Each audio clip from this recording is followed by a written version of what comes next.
What's going on, Pure Potential members? It is a wonderful Friday afternoon, and I'm home by myself.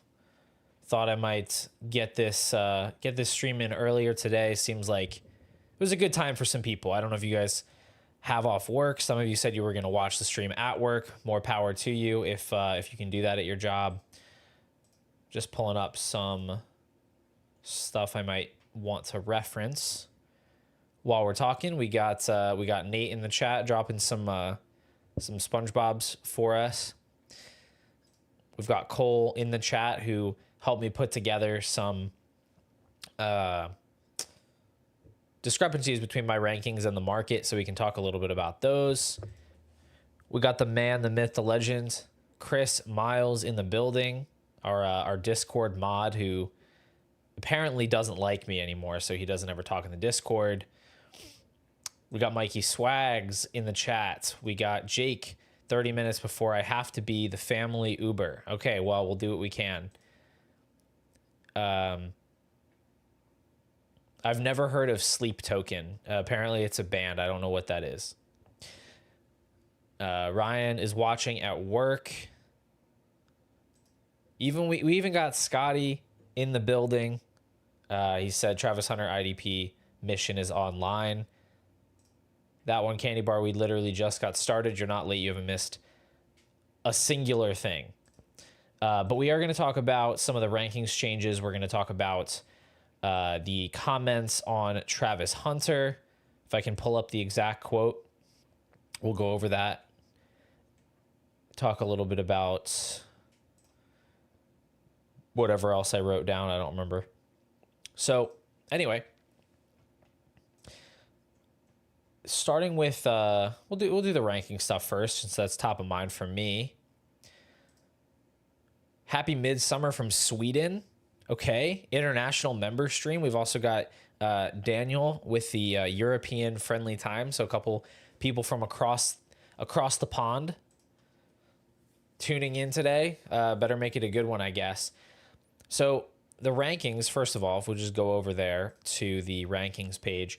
Update came out a couple days ago. I've made a few more changes since then, just tinkering a little bit. Nothing crazy. Like at this time of year, we haven't gotten any major news in a little while, but we're getting some Coachspeak. We're getting some small moves like the J.K. Dobbins signing. Mostly the moves just come from me, coming across analysis that I like, discovering things about last season that I didn't know to be true, reframing the narrative on what I think is going to happen with certain teams. And I've never, I think I've always been transparent about this. The rankings are totally built on feel. They're built on what I think I would do in a given situation. And so when I do something like a startup draft, I also find that I end up moving some rankings around because I'm literally in a draft choosing between players, and I'm like, oh, I don't actually agree with what my rankings say. So what I try to do is I always just try to change those things quickly. And so they can change, a good bit from day to day. I think I have flipped JSN and Marvin Harrison like 3 different times this offseason. So I can't guarantee you that my rankings are like correct in any way, but I can guarantee you they reflect what I think at any given time, at least to the best of my ability. And like I said, I've made some moves. I was stubborn about Malik Neighbors for a while, as Yella knows better than anybody.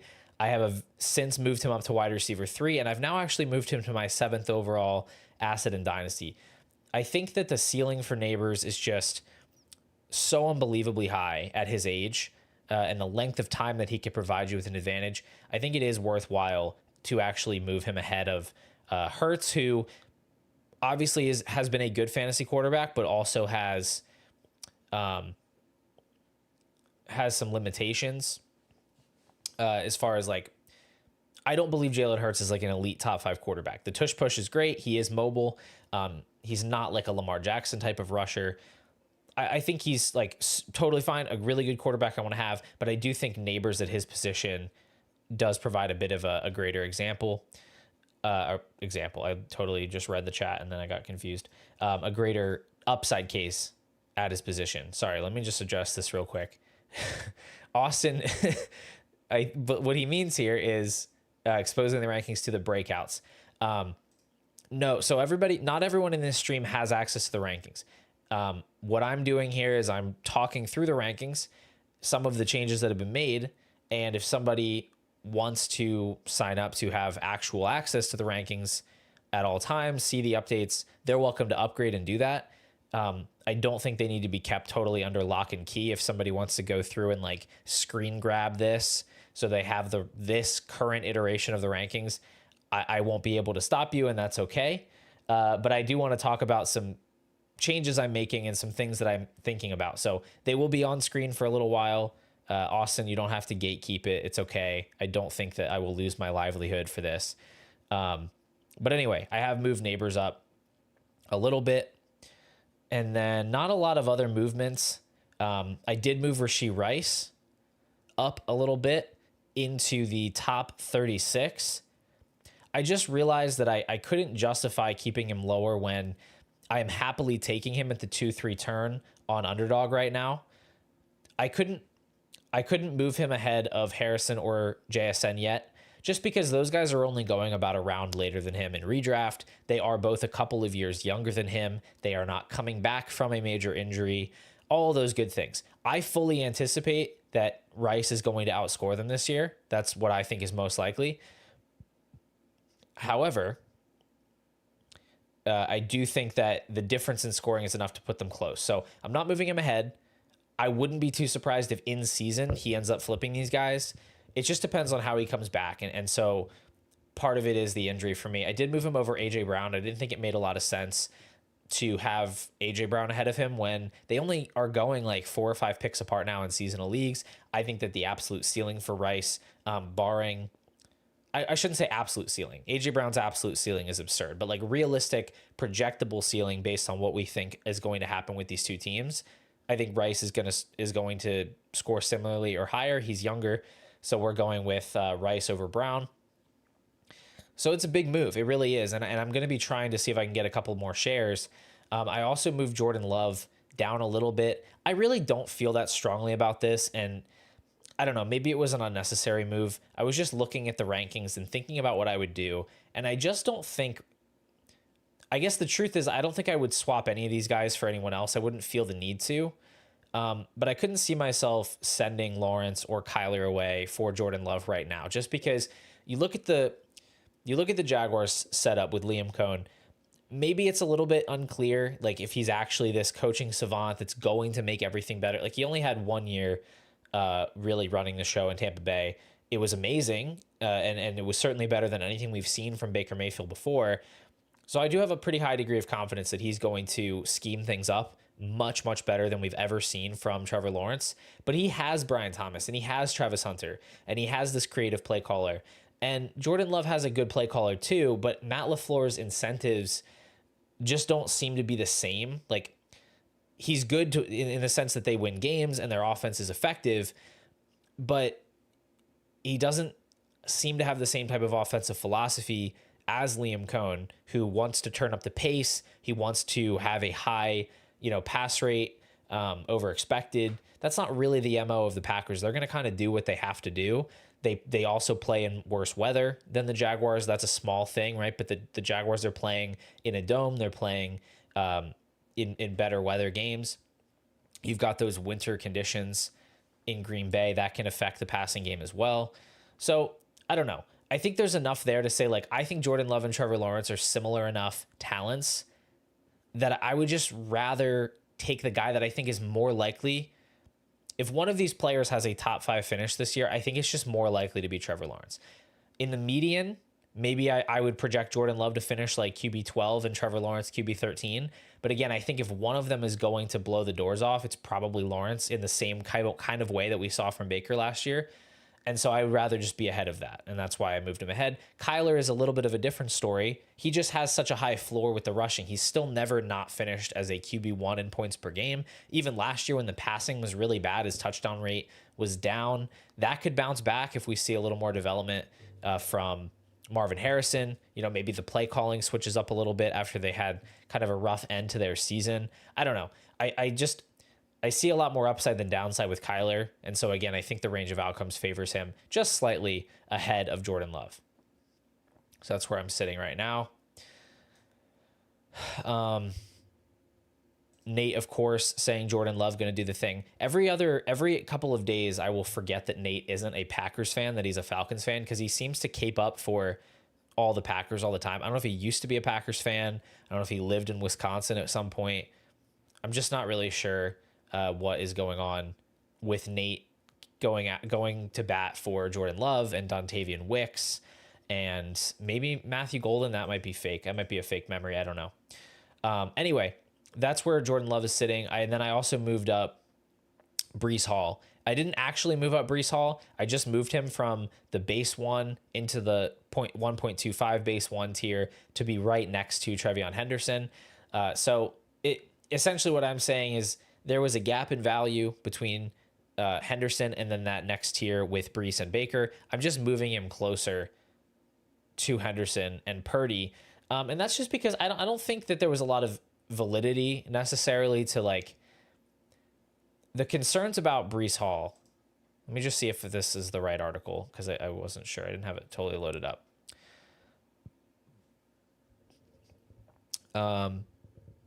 There were some quotes from Aaron Glenn, and these might not be the right quotes. No, I don't think they are. There was a quote from Aaron Glenn about basically like getting in touch with Breece Hall, saying he's going to be the guy. They're going to use him for everything. And obviously that's just coach speak, but at the same time, it lines up with what we've known about Breece Hall for his career and what we believe to be true until last year, which is that he's an elite running back, like one of the best in the league.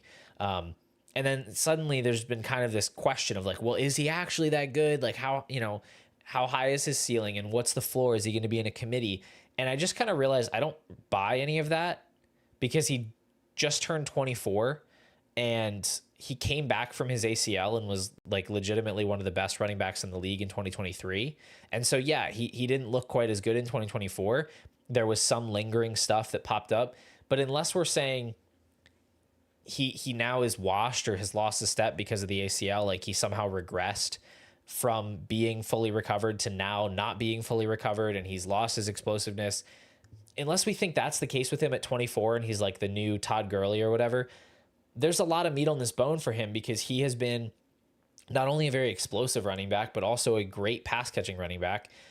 There's absolutely potential for this Jets offense to be a lot better, at least a lot more running back friendly than it was last year. And even if it's not, he'll probably be on a new team next year at just 25 years old. He could go and, I mean, think about where Barkley's value was at before he went to the Eagles. And then all of a sudden we have this massive spike because he goes from a bad situation to a great one. There are plenty of places he could go and sign next year. He could go to the Bears in free agency next year. Like they could tread water with Swift and Roschon this year, go throw a bag of money at Breece Hall next offseason. And all of a sudden it's like, oh, Breece Hall is actually going in the first round of redraft leagues. So I think I've been a little too reactionary on Breece. I've been smashing him as a third round value on Underdog right now. And I think he just deserves to be moved up a little bit. Now I couldn't really move him up much higher than this.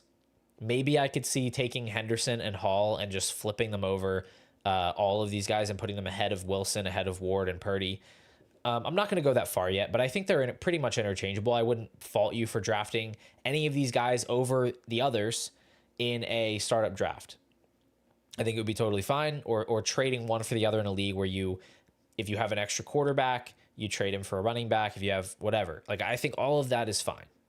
So they're in the same tier. They're all very tightly bunched. Wouldn't be too picky about it, but that's where they're sitting now.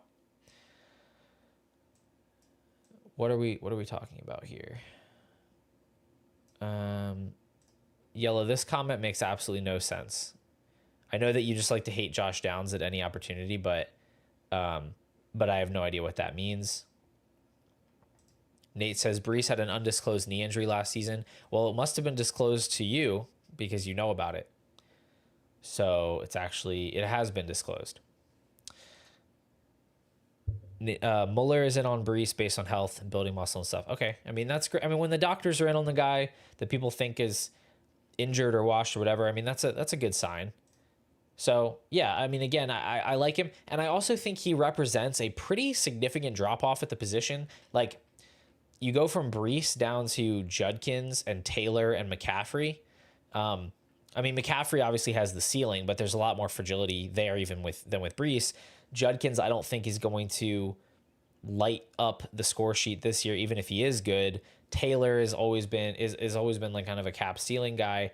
I think there's a pretty big drop off there with Breece. I think there is a shortage, a lack of supply when it comes to these elite young running backs. So that's another reason to prioritize him, I think, ahead of the guys that were in his previous tier. Now, moving down a little bit, I continue to move Kyren Williams down. I actually have moved him behind Derrick Henry. This is because I've just become increasingly convinced that Kyren is not long for the bell cow role that he has enjoyed in LA. And maybe that's wrong. But even if it is wrong, I don't think that he's the kind of guy that really burns you. He burned everybody his first year because he was like literally free. And so people that had Kyren had him on teams that were completely stacked and had a ton of other assets. Now, where he's being valued, he's not burning anybody because he doesn't really have that high of a ceiling. The Rams always rank near the bottom of the league in running back targets. Kyren has never been a guy that gets a lot of targets. He's not a good explosive big play type of running back. He's just a volume guy who falls into the end zone a good bit. And so he's reliant on massive volume. So even if they just decided to give Blake Corum and Jarquez Hunter a couple extra drives, that would really kill his upside and really make him more of like a Chuba Hubbard type, maybe even lower than that. And again, with McVay, they can pull the rug out from under you at any time. And so I moved him behind Derrick Henry because I'm like, I think Derrick Henry is going to score more points this year. And even though he's much, much older, I don't think it's really... I'm not going to be surprised if Derrick Henry is a starting running back longer than Kyren Williams. So why wouldn't I just take the guy that has the higher point projection in 2025? Honestly, you could talk me into taking Caleb over him. It's obviously they're back-to-back, so I don't really care one way or the other. I have also moved Josh Downs back up a little bit. I've been emboldened by the people on Twitter that have been singing the praises of Josh Downs recently, and it's like I was already here and I feel like I was bullied into moving him down because the consensus was so low. I am living my truth now. I think Josh Downs is one of the best young receivers in the league.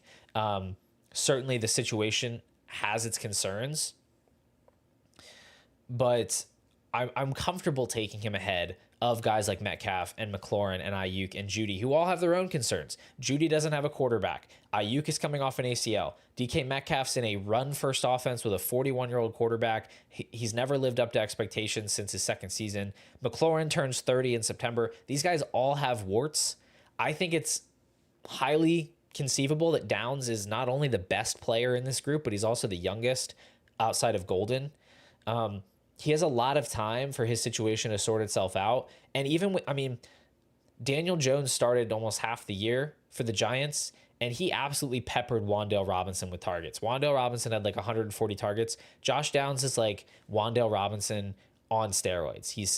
He can be elite in that short area of the field, but he's stronger, better after the catch. He's a better route runner. Like, he's better in every single way, but I think he can operate in a way similar to Wan'Dale, especially out of the slot. And that could be a place where Daniel Jones looks to go with the ball. I think Daniel Jones is going to start a lot more games than Anthony Richardson this year. He might start all 17.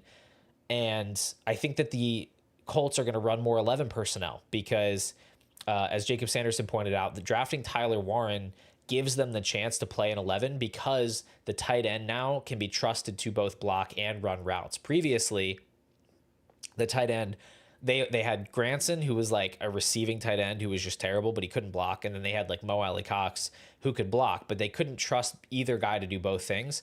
Now, I think they can use 11 as their base personnel more often, keeping Warren in the game.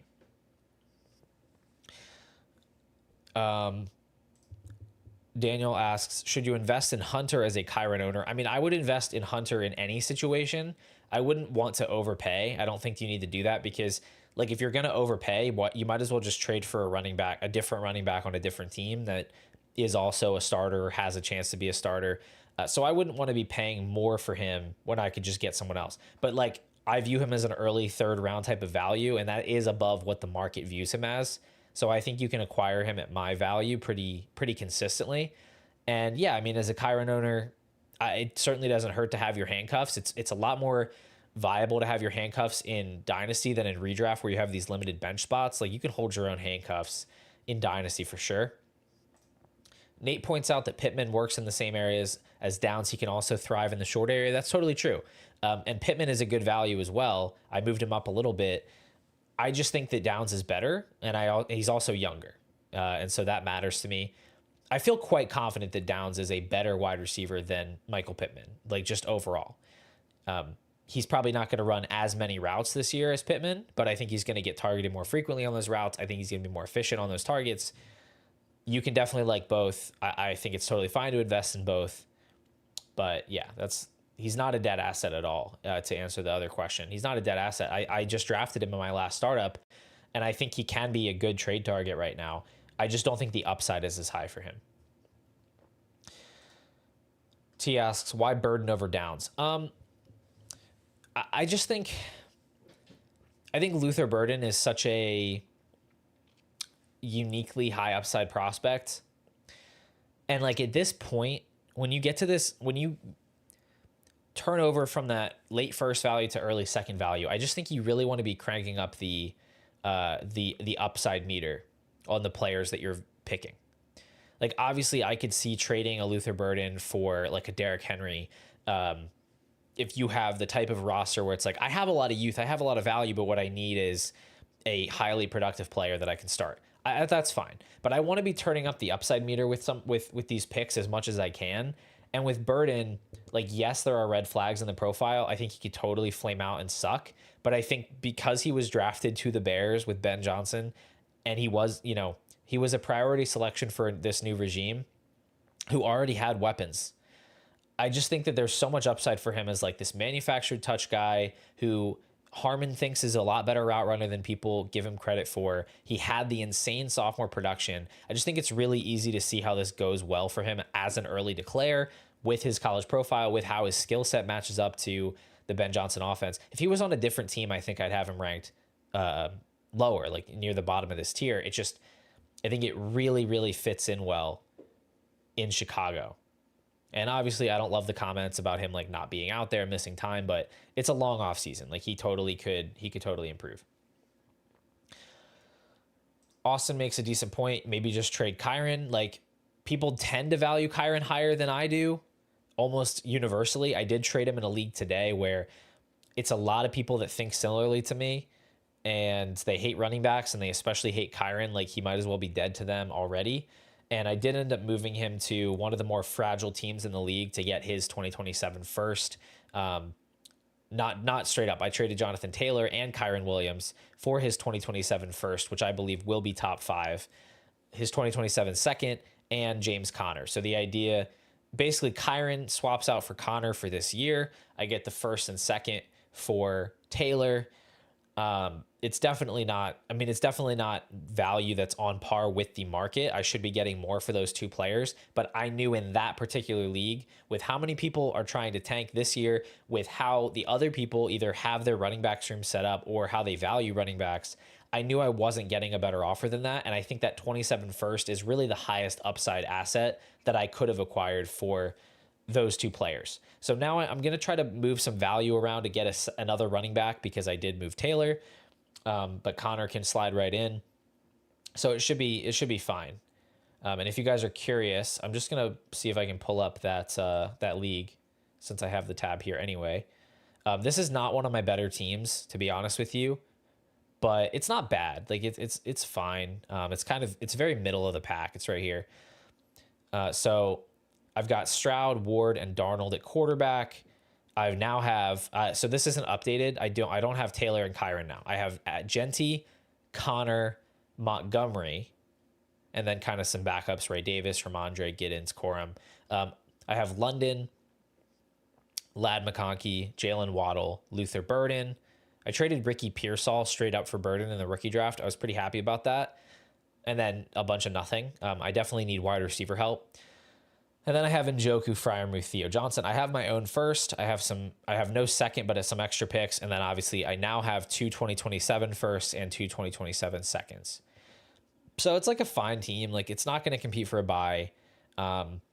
If we hit the upside case for Stroud this year, Genty comes in strong, London and McConkey do their thing, and I can maybe add one more decent piece with the extra picks. I think I've got a playoff shot here. Certainly not going to be an awesome team. So that's just where I'm sitting with that. Catching up on some of the chat here.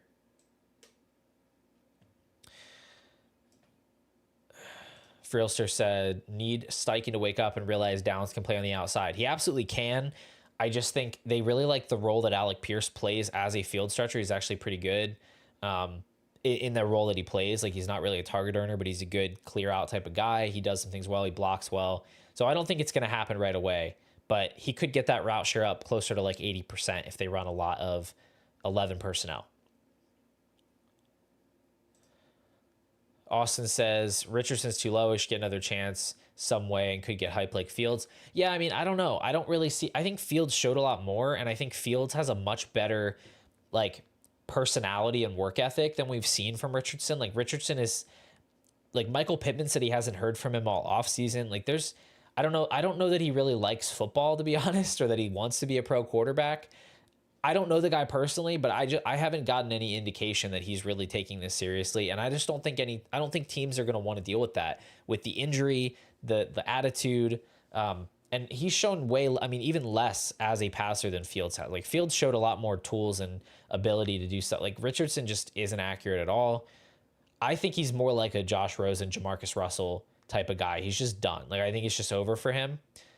It's certainly possible that he could get a shot somewhere else, and that's why he's not ranked. Like he's still in the late second tier. He's not in the third round tier, but I'm not going after him thinking he's going to get another chance. Because even if he did, I think he would fail. Like I don't think he just needs, because if he got another shot, it would be a very probationary type of shot. He'd probably get like 5 or 6 games, and he'd probably be competing with someone else like a Jameis Winston type, and he would just end up getting benched again. So I don't have a lot of faith in Richardson, to be honest. I think it's a big rug pull for everybody that had him, but it is what it is. Nate says Waddle could do the thing. Oh, yeah, referring to my team. I do have Waddle. Maybe he does the thing. I don't know. I mean, I would love for Waddle to do the thing. I have a good number of Waddle shares. I'd like to see him doing his little penguin end zone dance more this year. He didn't do it many times in 2024. All right. I also moved Geno up. I just realized that I believe Geno can play for multiple seasons, and I like this setup in Vegas.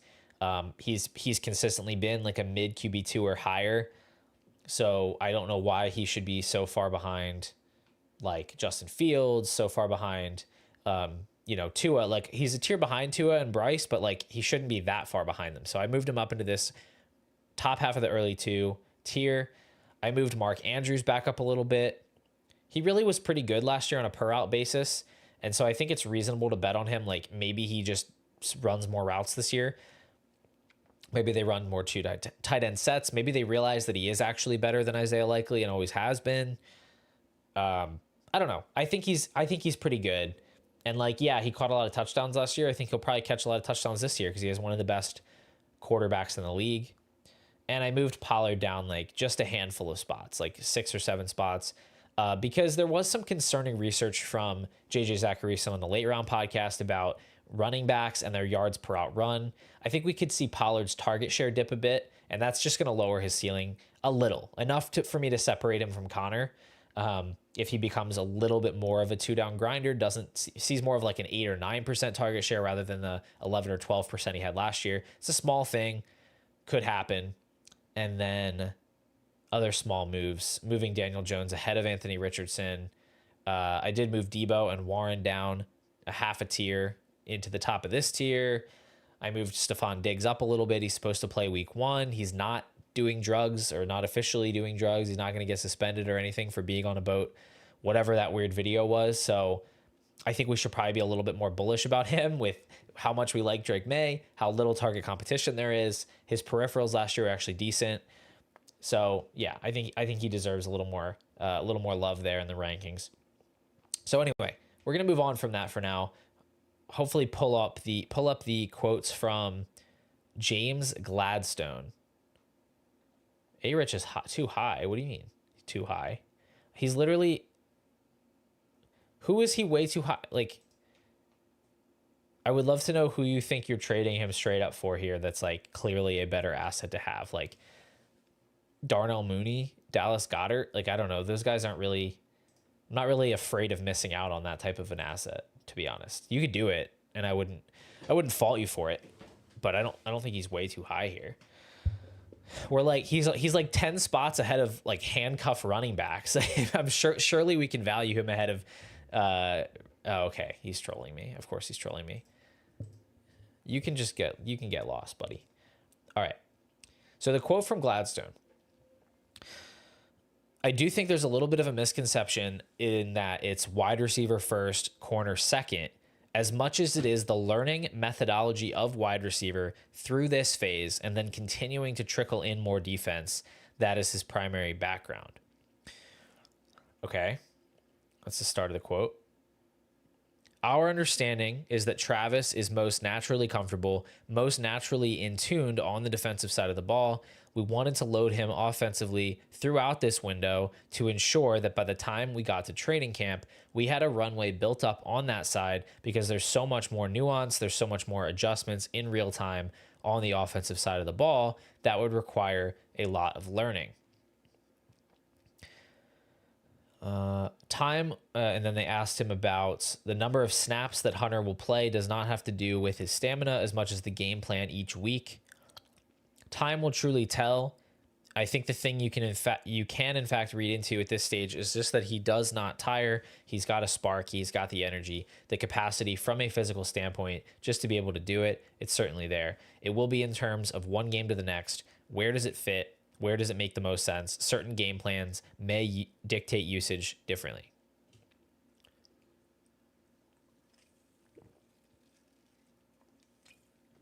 So here's where I'm at. I obviously don't love these comments. Like I don't like hearing this, but I do think it's important to not overreact to them for a few reasons. I'm going to try to keep this concise and like actually remember all the things I'm thinking. So first, we have to keep in mind what the Jaguars invested in him. They did not just spend the second overall pick on him, but they spent the second overall pick on him plus a first. So they have put their entire franchise into this guy.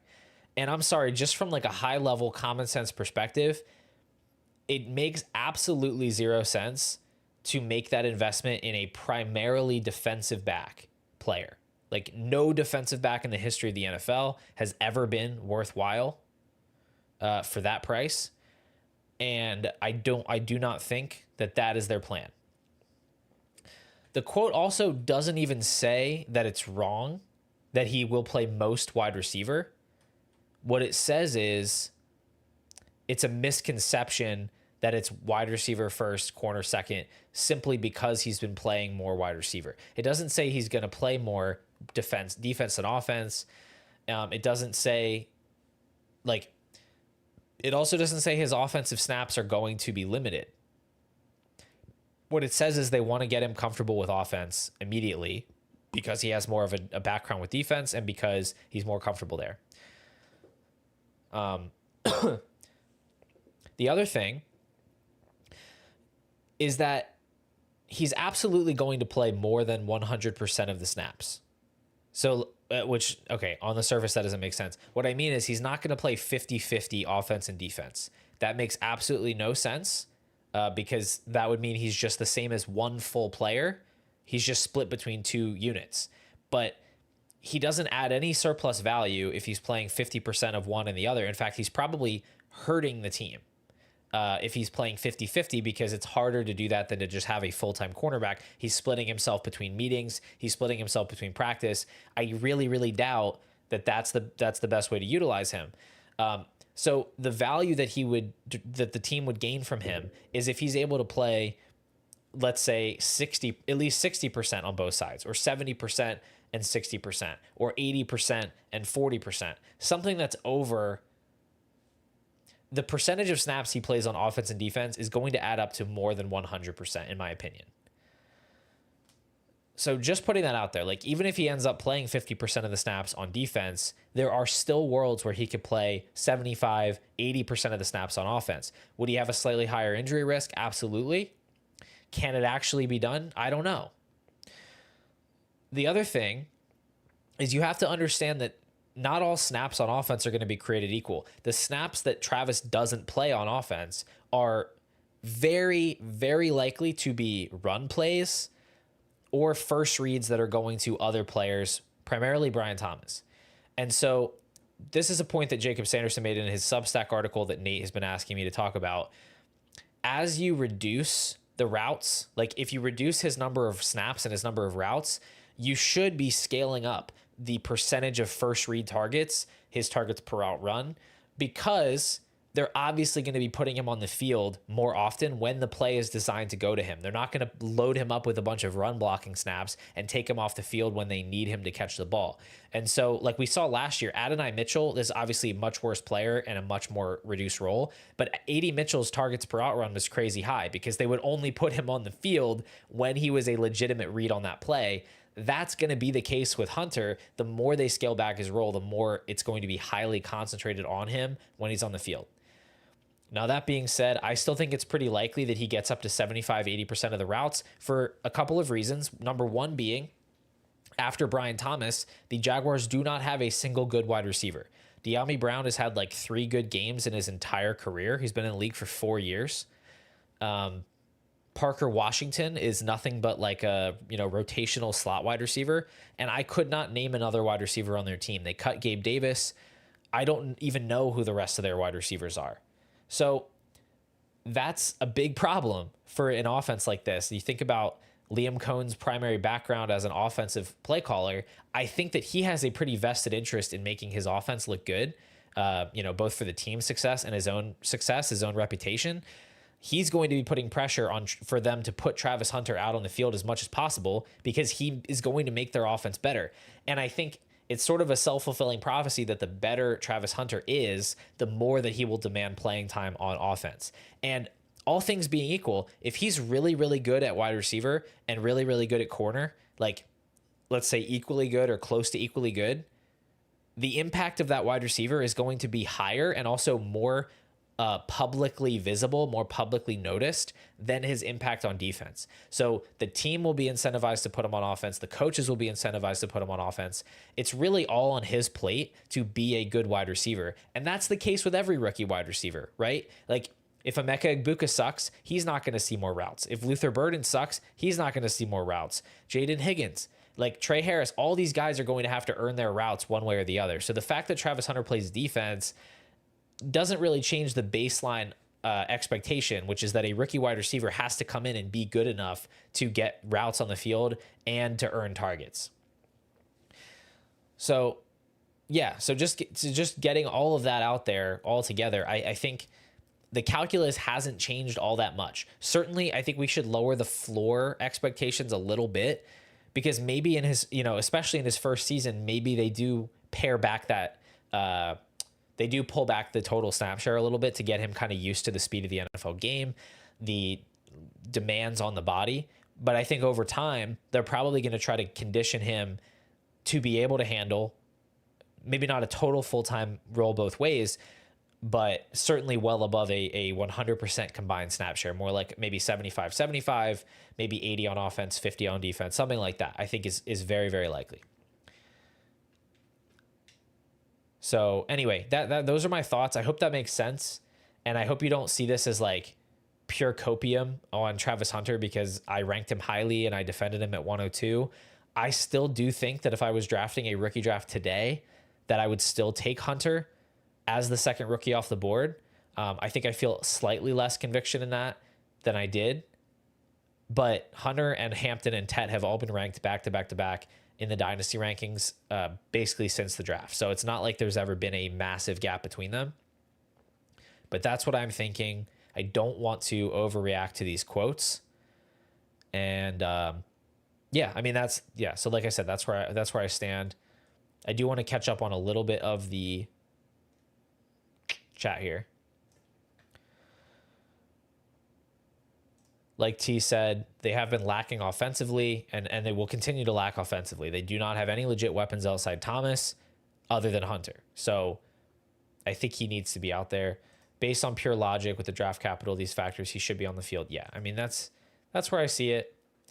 Wide receiver is clearly more valuable. According to Austin, look at what they get paid.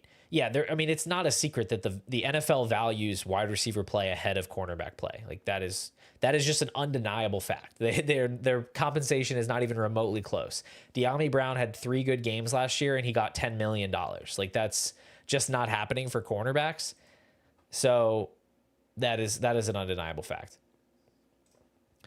Nate says, so we are back to selling BTJ. We have never been selling BTJ and we will never be selling BTJ. That dude is goated. All right. So yeah, anyway, that's my take on Hunter. I don't really have a whole lot more to talk about. We went through the rankings changes. We went through the Hunter comments. I do think it's worth noting that Luther Burden's ADP over on Underdog has been dropping a lot because of the soft tissue stuff and the Ben Johnson comments. That probably hasn't translated over to Dynasty too much because the people that drafted Burden are the ones that are most likely to have conviction in him and not really care as much about this.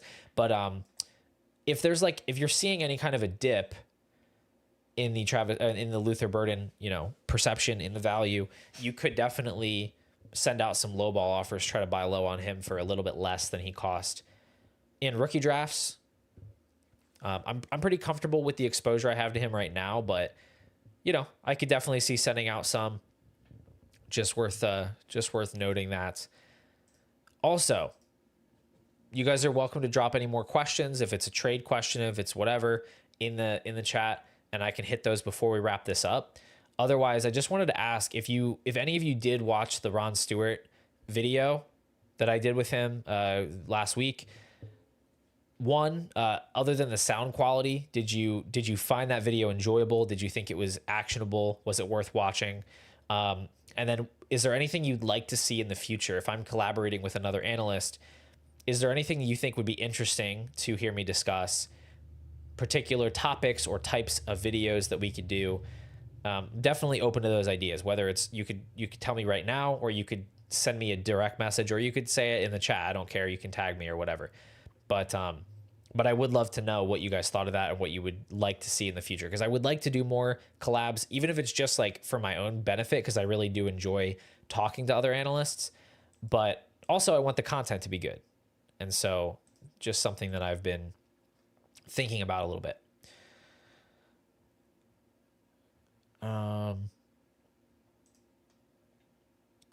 Marty says, what's your general thoughts on Tracy RB2? I have Tracy and Scatabo back to back because I don't really think there's a clear favorite in that backfield. I think Tracy, as the incumbent, has some pros in the sense that we saw him do it last year and he was like pretty fine at it.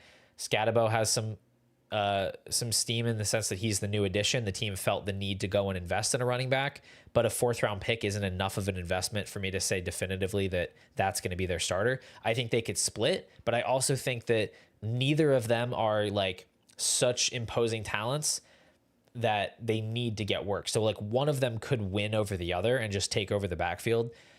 That's pretty intriguing to me. So I did actually grab Tracy in my last, startup auction that I did. I got Tracy, and he's a guy I'm certainly interested in adding if I can, but I'm not spending a lot. I'm not trading like a future second to get him. It's more like, can I bundle up some bench pieces I don't want and get a guy that I actually think is interesting, has some upside.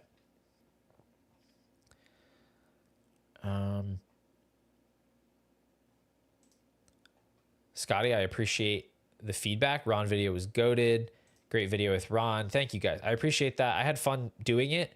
I thought the conversations were like genuine and spontaneous, and it led to some stuff that, you know, turned some stones over that might not happen otherwise. I have found, like, I kind of learned about myself when I was doing podcasts that I sometimes improvise better than when I actually sit down to plan things. Like, I just start talking and ideas come out and I'm like, oh, I didn't even know that I thought that, or I didn't know that I had that opinion.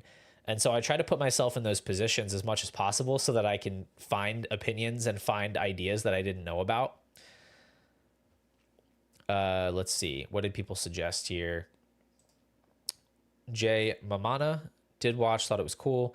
Debating player value disagreements is always intriguing. Okay, yeah. So I did have that as a thought of kind of like maybe comparing rankings and maybe picking some of the biggest discrepancies to argue about. That feels marketable and also actionable and fun. So I'll definitely write that down. DK says, would like to hear how you think through injury prone players. How do you rank? Okay, I'll come back to this in a second. I will come right back to this. Paul, I would like a report on the article I posted in the league winner chat. And do some buys and sells like Klanger asked. Okay, we're going to get through all of that real quick. So first to DK, injury prone players. So first of all, I think injury prone gets thrown around too much. I will say there are a few players that off the top of my head, I can think of, I think are more likely to miss games with injuries this year than other players. T. Higgins with his recurring soft tissue injuries, Christian McCaffrey, recurring lower body injuries. Tua and Olave are certainly more likely to get concussions, just scientifically speaking, than other players because they are, you know, the more you get them, the easier they are to get. And I think, Nate, cover your ears. I think there's truth to the idea that Nico Collins is slightly more likely to sustain some kind of a soft tissue lower body injury than other players. Kenneth Walker is another one. I think that we often overrate, though, those probabilities. Like, we think of it as like a binary, like there is a 100% chance player X is going to miss more games than player Z. I think of it as just like a slight ding to their value, really. And also, when they're in the game, that impact is what matters the most because you can play a replacement over them for 2 or 3 games. So really what matters is that ceiling they're providing, right? Like, I'm still willing to go after a CMC or a Nico Collins because when they're in the game, they can break fantasy, they can win you a week. And when they're not in the game, you can start another player and get 60 to 70% of their production at least, depending on your team.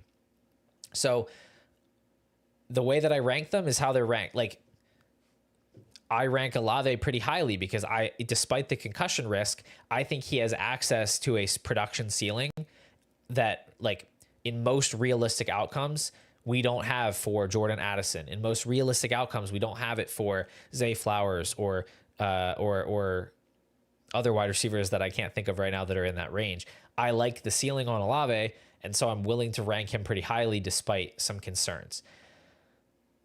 So anyway, that's kind of where I'm at. It's like I'm still looking mostly at the production and what I expect from there. Like Walker, I think Walker's a really good trade target right now because he's been discounted a lot by the community, probably because of injuries, and he absolutely has an RB1, maybe not overall, but certainly top 12 type of ceiling in his range of outcomes. He's not really being valued like it. He's barely valued ahead of Chuba Hubbard at this point, and he's still pretty young. So I'm willing to take the shot. The article that Yella put in the chat, Luther Burden all in by footballguys.com. I'm not going to respond to this right now because I haven't read it, but I'll try to take a look at it later and get back to you. We'll just close this thing out with the buys and the sells instead. That's not the tab that I need. So shout out to Klanger in the members chat because he has been so kind as to take my rankings and then throw them into a spreadsheet, import the values from Fantasy Calc and keep trade cut. In order to see where my rankings diverge most from the market.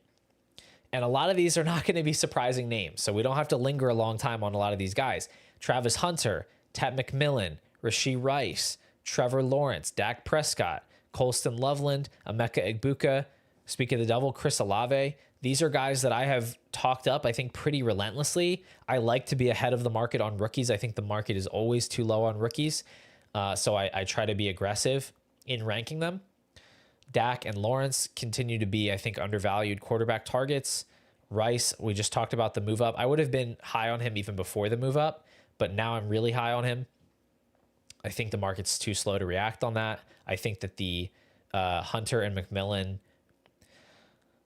range of outcomes is being discounted relative to guys like Marvin Harrison, who have already given us one season that was below expectation.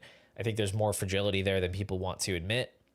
And then a little bit more surprising, apparently I'm pretty above the market on Kittle. That's actually not that surprising though, because Fantasy Calc is not tight end premium. I'm a little bit closer to the market on Keep Trade Cut, which is over here, 63rd overall versus 58th. That's a much smaller discrepancy than the 74 that Fantasy Calc is at with no tight end premium. Loveland, on the other hand, is actually the same rank on Keep Trade Cut and Fantasy Calc, which I think is kind of interesting. But Loveland is ahead of Kittle on Fantasy Calc, behind Kittle on Keep Trade Cut. So those are interesting. And then we have Flowers, Addison, Pickens, and Waddle. So this is where, like, I think these wide receivers, it's interesting because I don't think of myself as being high on these wide receivers, but I guess relative to the market I am. And I don't really know what players I'm moving down. I guess it's guys like Kyron and guys like... I really don't even know who's ranked around them. Who am I moving down? Kyron, James Cook, Hawkinson, Derrick Henry. I guess those are the types of players. So running backs I don't like as much, along with older players are moved down below these wide receivers, and that's what makes me the high man on them. Guys like Terry McLaurin, DK Metcalf, who I think are overvalued at their age, I'm moving them down. So what ends up happening is I end up being higher on these guys. I'm not really actively going after them. If anything, Pickens and Waddle are targets because I think they actually are like way significantly too low. You look at 81st overall, 82nd overall on Fantasy Calc. I'm at 66 and 70. And then Tua, like the Tua hate has gone too far. He's a good target in startups right now. He's kind of one of the only quarterbacks in his value range. Like you get from Dak and then Bryce, who I think is way overvalued. You get to Tua, and then there's like a bit of a break, and then you get to Geno and Fields, and well, Fields is going around him, but yeah, I think Tua is undervalued. I don't think his peripheral metrics outside of the concussion risk really are all that different from Goff and Purdy and Baker and Penix and all these guys that are not mobile. So definitely think he's a good one. But yeah, I don't know why Downs isn't here. It looks like it. I mean, there's nobody after this top 70 that's even on the list. So maybe there's a cutoff there. Maybe it's shrunk a bit once you get past the higher end guys. Personally, I have Downs at 81. And if we go over to fantasycalc.com,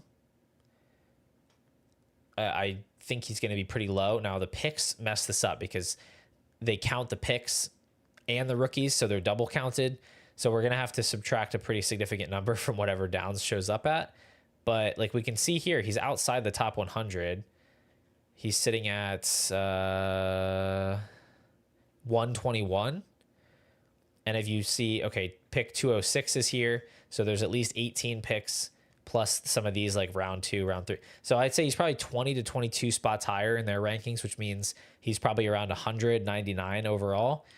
I have him at 81. So I have him around, if you think of it in startup terms, I'm taking Josh Downs a round and a half ahead of the market. I'm certainly taking him over Mixon, over Darnold, over Richardson. I'm taking him over Judy, over Pearsall, over Evans. I'm taking him over Scatabo, which is ridiculous. Adams, I think you could argue either way, but I have him ranked ahead over Kamara, over Higgins. Higgins has flipped Burden. See, this is what I'm talking about. I feel like there's a window And then Tua at 101 is just literally absurd. Absolutely absurd. Anyway, Higgins over Burden is, I think, a mistake, and I would definitely flip that.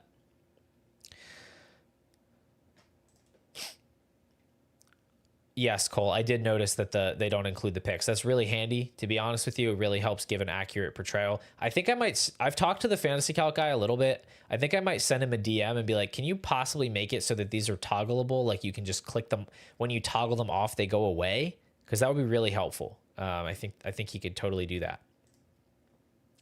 And yes, Cole, I didn't realize there was a general buys and sells tab. So that makes sense.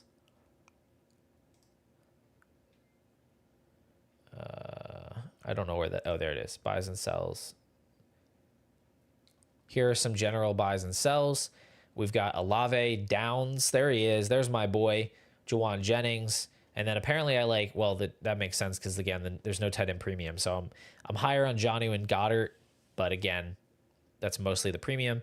Garendo, Coker, Shaheed, Hunter, Algier, Ertz.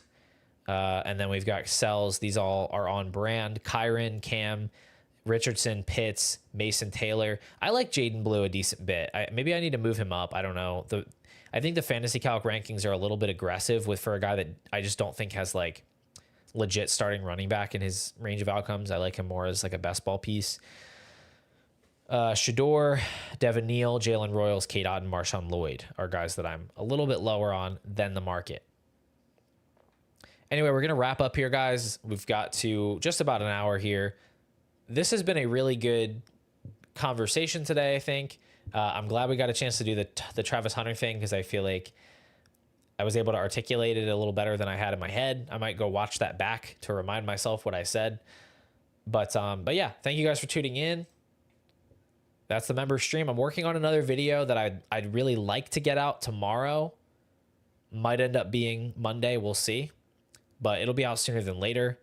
Gonna do running back tiers at some point to go along with the wide receiver tiers. That might be next week as well. And then got to get underway planning some kind of a collab, maybe with the Fantasy Stock Exchange guys. I've been friendly with them before. I think they would be totally happy to do it. But I'll keep you posted. So have a good weekend, everybody, and I'll see you later.